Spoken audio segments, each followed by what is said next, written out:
Hello students, मैं हूं नम्रता सिंह। जैसा कि आप सभी जानते हैं, लॉकडाउन की वजह से सब एग्ज़ाम पोस्टपोन कर दिए गए हैं। तो यहाँ पर मैं बिज़नेस रेगुलेटरी फ्रेमवर्क का एक वीडियो लेकर आई हूँ, बीकॉम पार्ट 1।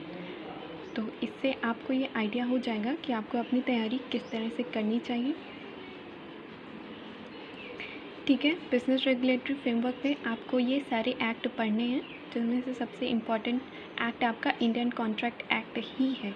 ये आपका ऑलमोस्ट 30% सिलेबस कवर करता है, और जब आप इसे अच्छे से पढ़ लेते हैं तो यही आपका बेस बनता है बाकी के एक्ट को समझने के लिए।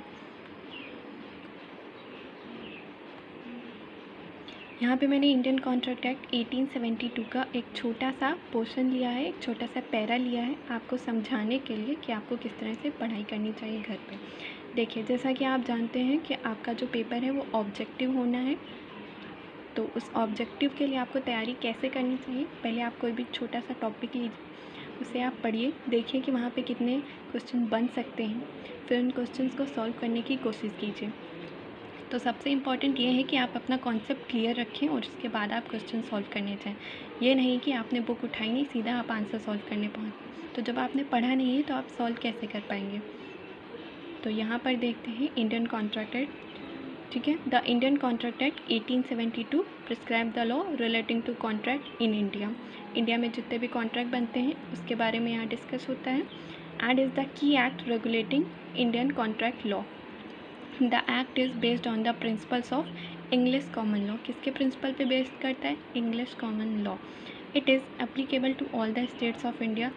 ठीक है, आर्टिकल 370 हटने से पहले जम्मू कश्मीर के अलावा पूरे इंडिया में अप्लीकेबल था, पर जब आर्टिकल 370 रिमूव हो गया तो अब पूरे इंडिया में ही ये अप्लीकेबल है, जम्मू कश्मीर में भी।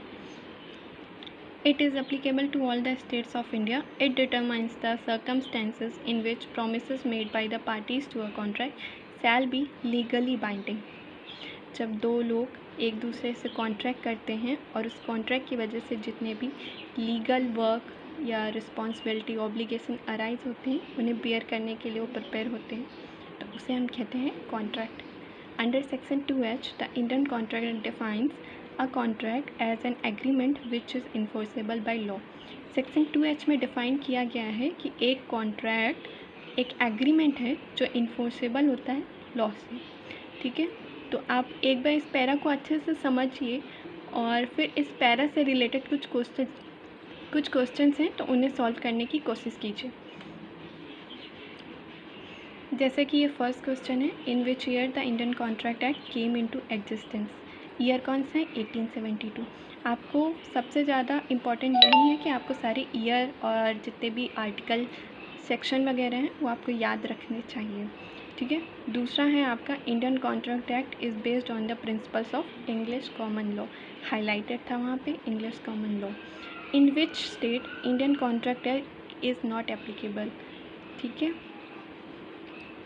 तो पूरे ही इंडिया में एप्लीकेबल है, applicable all over the India.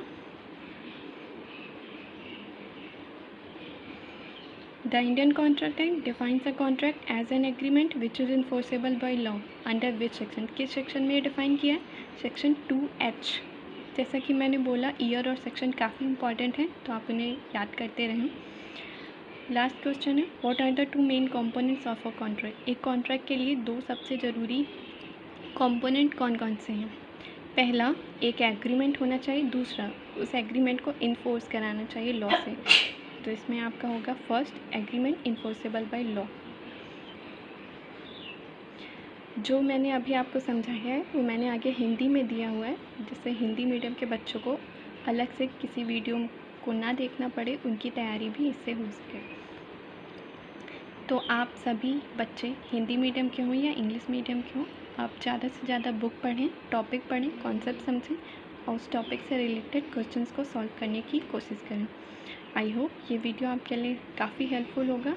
Thank you so much.